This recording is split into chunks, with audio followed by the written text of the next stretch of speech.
BJP Goshamahal MLA Raja Singh కేంద్ర హోంమంత్రి అమిత్ షాకు లేఖ రాశారు.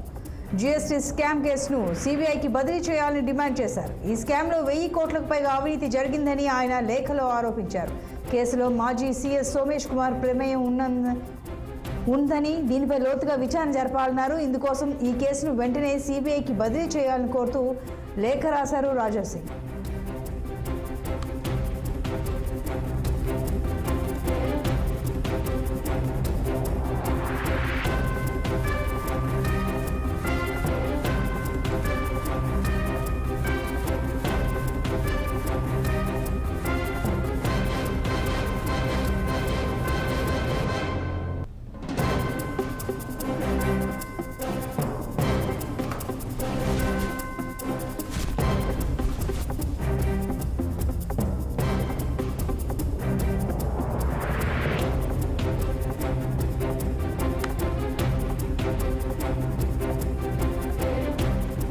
బీజేపీ గోషామహల్ ఎమ్మెల్యే రాజా సింగ్ కేంద్ర హోంమంత్రి అమిత్ షాకు లేఖ రాశారు.